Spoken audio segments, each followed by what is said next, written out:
Assalamualaikum.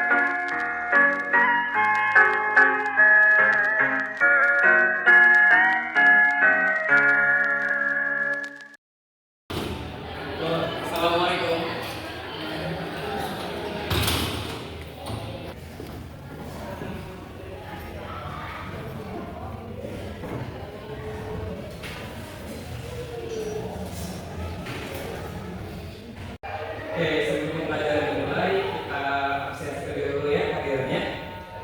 Fauzia Adi, hadir Pak. Fahira, hadir Pak. Putri, hadir. Gita, hadir Pak. Kresna Ayu, hadir. Ya, alhamdulillah, kehadirannya di sini lengkap ya, semuanya hadir. Dan mudah-mudahan kita dapat mengikuti pembelajaran ini dari awal sampai akhir dengan hikmat dan mendapatkan ilmu yang bermanfaat ya. Amin. Oke, absen sudah seperti dilaksanakan dan alhamdulillah semuanya juga hadir ya. Mudah-mudahan semuanya di sini dalam keadaan semangat ya untuk mengikuti pembelajaran. Oke, langsung saja kita akan menjelaskan tentang materi minggu lalu ini. Tapi sebelumnya aku mau tanya, materi minggu lalu itu yang udah Bapak kasih itu materi apa sih? Ada yang ingat? Oke, boleh Adi? Materi tentang Hindu Pak. Oke, betul sekali, materi tentang Hindu dan Buddha. Nah, jadi materi tentang Hindu Buddha itu yang udah Bapak jelaskan adalah berfokus kepada agama dan adat istiadat budaya sendiri seperti itu. Dan masih sudah paham ya yang lalu. Nah, pada minggu sekarang, minggu pertemuan kali ini Bapak akan menjelaskan sesuai dengan tujuan pembelajaran yang sudah Bapak rancang, yaitu mengidentifikasi bangunan arsitektur peninggalan Hindu Buddha, itu berupa candi. Nah, itu sendiri merupakan bangunan yang memiliki khas sendiri dalam pembangunannya dan mungkin dalam bentuknya yang menggambarkan tolak dari kedua aliran tersebut, Hindu dan Buddha. Nah, dari anak-anak sendiri nih, ada yang sudah tahu nggak apa sih itu candi? Ya, Pak. Oke, silakan Krisna. Gimana? Apa sih itu candi? Candi itu adalah tempat ibadah bagi agama Hindu sama Buddha, Pak. Oke, betul. Yang lain? Sama, Pak. Oke, sama. Ya, candi itu merupakan salah satu bangunan arsitektur peninggalan daripada peninggalan Hindu dan Buddha yang di Nusantara sendiri banyak ya. Dan yang terkenal itu adalah Candi Borobudur dan Prambanan. Karena Borobudur sendiri itu peninggalan dari agama Buddha dan Prambanan itu candi peninggalan dari agama Hindu. Nah, namun perumuhan ya untuk candi sendiri itu tidak serta-merta digunakan sebagai tempat ibadah saja. Bisa saja digunakan sebagai tempat kesemayam, tempat untuk menjalankan sebuah tradisi tertentu dan lain sebagainya seperti itu. Oke, berbicara masalah candi ini yang sudah tadi dijelaskan ya. Kresna tentang candi itu adalah bentuk tempat ibadah orang Hindu atau Buddha, dan Vera juga menjawab yang sama ya. Nah, berbicara masalah candi, di sini akan Bapak jelaskan tentang salah satu candi terbesar yang ada di Indonesia. Ada yang tahu candi terbesar di Indonesia itu apa? Nah, boleh Hadir silakan. Candi Borobudur. Oke, betul sekali. Candi Borobudur. Candi Borobudur itu cara apa? Buddha. Buddha. Oke, betul. Candi Borobudur.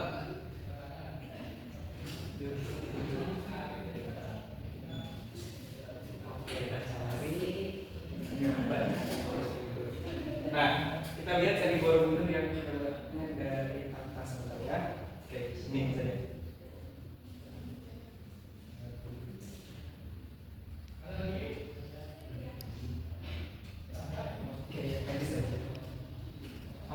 Nah, ini ya Candi Borobudur ya. Nah, ada yang tahu nggak Candi Borobudur itu di mana sih lokasinya?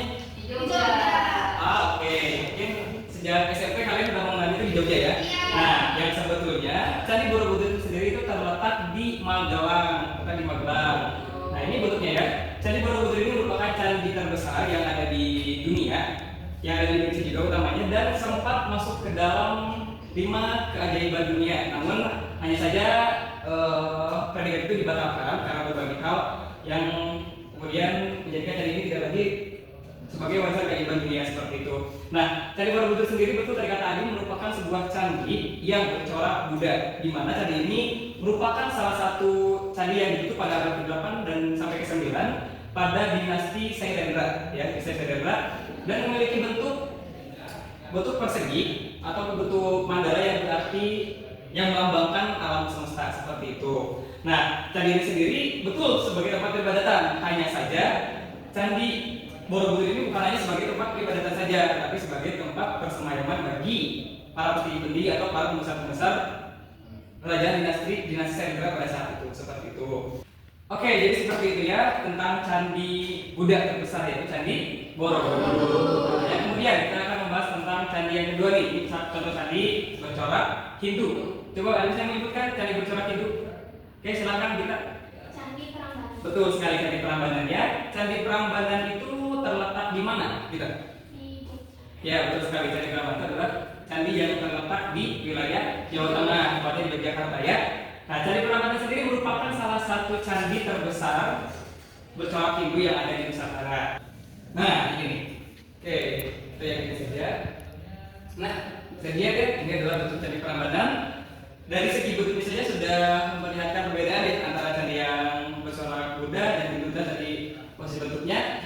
Candi Prambanan merupakan candi yang dibangun diperkirakan pada abad ke-9 itu oleh dinasti Sanjaya. Nah, jadi candi ini itu merupakan suatu bangunan yang melambangkan kejayaan dinasti Sanjaya pada saat itu. Nah, kalian tahu nggak legenda dari Rama Jonggrang dan Prabu Bondowoso? Nah, ini kan jadi dalam legenda itu candi Prambanan ini dibangun oleh Prabu Bondowoso yang ingin meminang Rama Jonggrang. Nah, karena permintaan dari Rama Jonggrang sendiri yang ingin dibangunkan sebuah bangunan candi berjumlah 1000 buah. Nah, karena tidak dapat dilaksanakan sendiri, akhirnya Prabu Bondowoso ini meminta pertolongan dari makhluk-makhluk seperti jin dan lain sebagainya.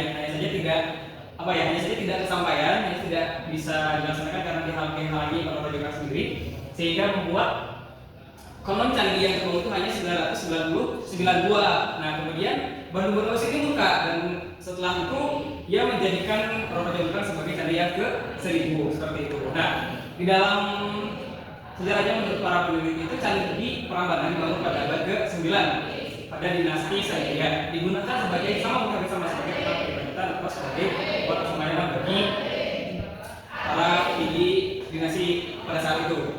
Nah, kemudian candi Prambanan ini berbentuknya lebih ke merata ya, bukan ke atas tapi merata ke samping dengan 240 candi.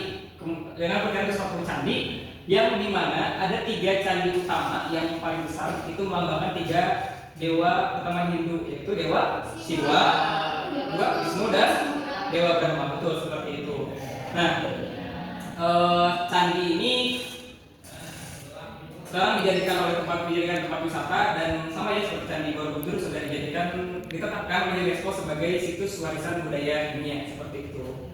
Nah, namun Candi Prambanan ini berhenti untuk digunakan pada masa dinasti Sanjaya karena adanya perpindahan satu pemerintahan dilakukan sehingga candi ini mulai ditinggalkan. Nah, selanjutnya candi ini mengalami sebuah tertimpa bencana alam ya, sehingga menyebabkan mayoritas atau banyak candinya yang runtuh seperti itu. Nah, kemudian pada tahun 1930-an candi ini mengalami atau dilakukan restorasi besar-besaran untuk membangun kembali replika candi. Tapi kalau meskipun begitu masih banyak candi-candi yang masih utuh hingga sampai saat ini walaupun sudah mengalami berbagai restorasi seperti itu. Nah, dari penjelasan singkat yang Bapak sampaikan, ada yang mau ditanyakan? Silakan, ada yang mau ditanyakan? Izin bertanya. Boleh, gimana? Kan tadi itu disebutkan bahwa adanya bencana yang menyebabkan si Candi Prambanan itu runtuh. Bencana seperti apa sih, Pak?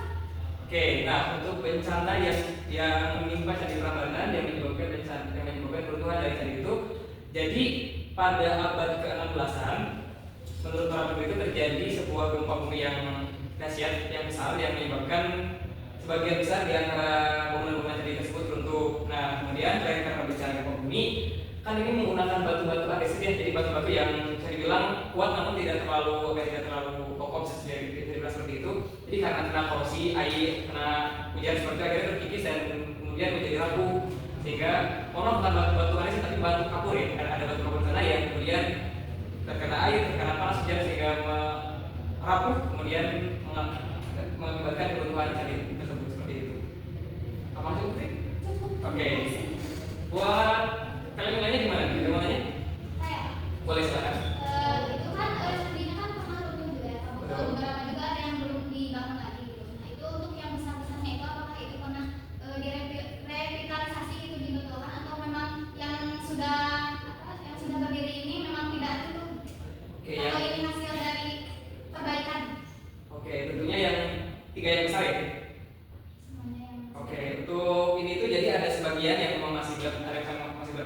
ada yang masih dipertahankan juga, namun ada juga sebagian besar ya, dan sebagian besar itu hasil restorasi.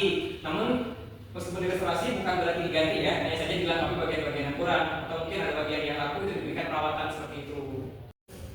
Oke, tadi sudah dijawab pertanyaannya, tadi sudah jelaskan ya secara singkat tentang materi Candi Prambanan dan Candi Borobudur atau Candi Bercorak Buddha dan Buddha ya. Nah, tadi Bapak menjelaskan secara singkat karena ini akan berhubungan dengan tugas yang akan kalian kerjakan, yaitu mengidentifikasi kembali tentang candi yang bercorak hidup dan Buddha, itu Candi Prambanan dan Candi Borobudur. Tentang pertama, perbedaan arsitektur bangunannya.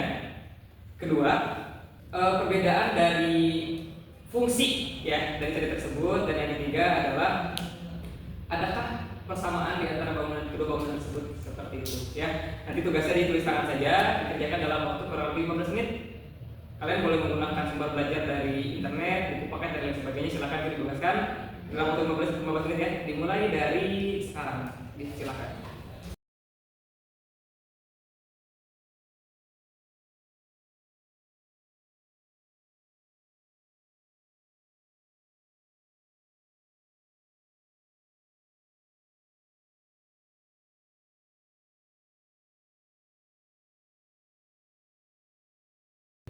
Oke, gimana? Sudah? Sudah, Pak. Oke, alhamdulillah ya. Oke, sekarang Bapak ingin mendengar nih dari jawaban-jawaban yang sudah kalian kumpulkan dari tiga materi tersebut. Hanya saja Bapak yang meminta 3 perwakilan yang berani menjelaskan nomor 1, 2, dan 3 seperti itu ya. Langsung yang mau menjelaskan nomor 1 silakan yang berani. Ada? Saya, Pak. Oke, silakan Adin. Oke, terima kasih Pak. Jadi mengenai perbedaan dari Candi Prambanan dan Borobudur ini, kalau Candi Prambanan lebih ramping dan tumbuhnya ke atas, sedangkan kalau Borobudur lebih mirip piramida, jadi bergerak gitu. Oke, ya betul. Ada lagi? Udah cukup Pak. Ya, betul ya. Langsung saja Bapak gitu ya. Oke, buat jawabannya betul. Dilihat dari bentuknya itu Candi Prambanan, saya lihat ya itu memiliki pola yang cenderung ke atas atau lebih ke menara ya seperti itu. Kalau misalkan candi yang Borobudur itu berundak dan memiliki beberapa tingkatan sampai nanti ke bagian tingkatan utama yang paling atas seperti itu. Betul lagi? Lanjut yang kedua. Oke, boleh silakan. Untuk fungsi dari Candi Hindu dan Buddha berbeda.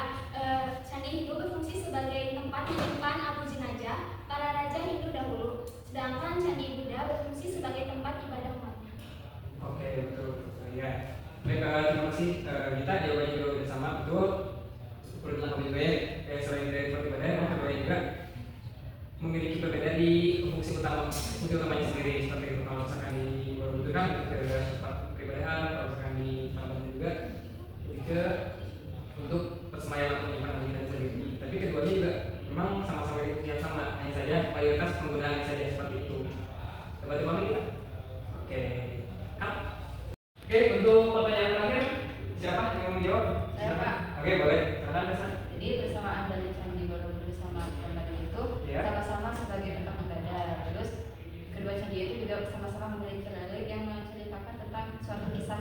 Oke, betul. Kalau Candi Borobudur itu kisah apa? Kebanyakan sih yang saya tahu itu dari kisah Ramayana yang Oke, mau berantak gitu ya. Oke, kalau Prambanan? kurang tahu Bapak. Oke. Iya, itu terus jawabannya bagus juga. Jadi Candi Prambanan dan Candi Borobudur ini selain melambangkan kedua aliran atau kepercayaan yang berbeda antara Hindu dan Buddha, tetapi memiliki kesamaan, yaitu dari seni yang ada di dalamnya, itu berupa relief. Nah, Candi Prambanan dan Candi Borobudur juga memiliki relief-relief di dinding candinya yang menceritakan berbagai kisah yang berbeda, seperti yang ada di Candi Prambanan itu ada dibilang sama Kresna itu ada cerita kisah tentang Ramayana. Kemudian di Candi Buddha sendiri, yang pertama ada cerita perjalanan hidup Sang Buddha atau Siddhartha Gautama seperti itu.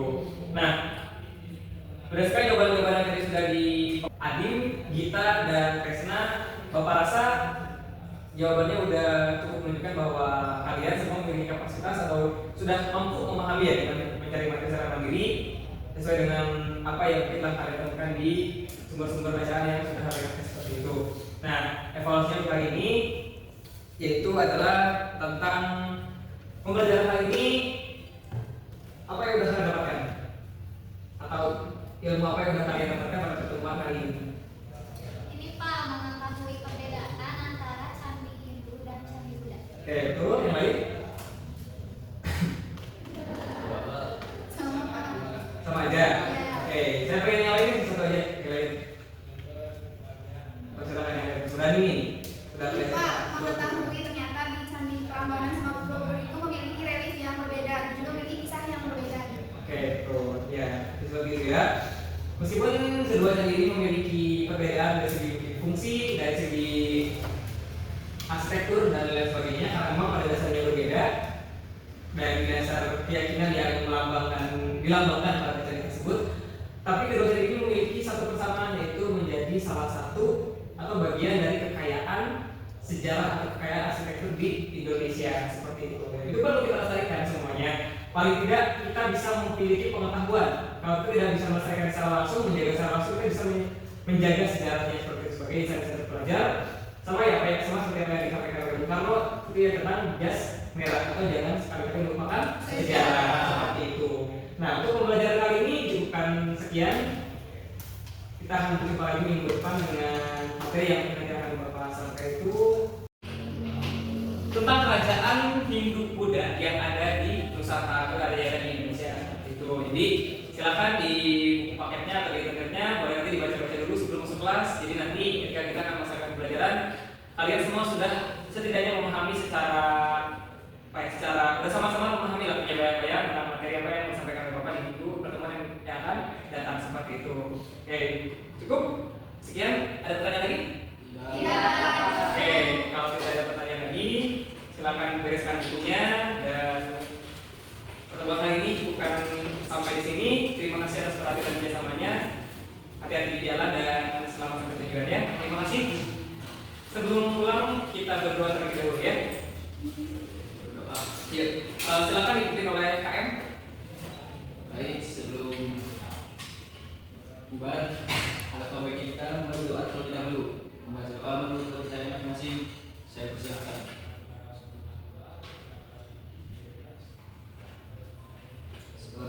Ya, silakan boleh dikatakan ruangan. Terima kasih. Wassalamualaikum warahmatullahi wabarakatuh.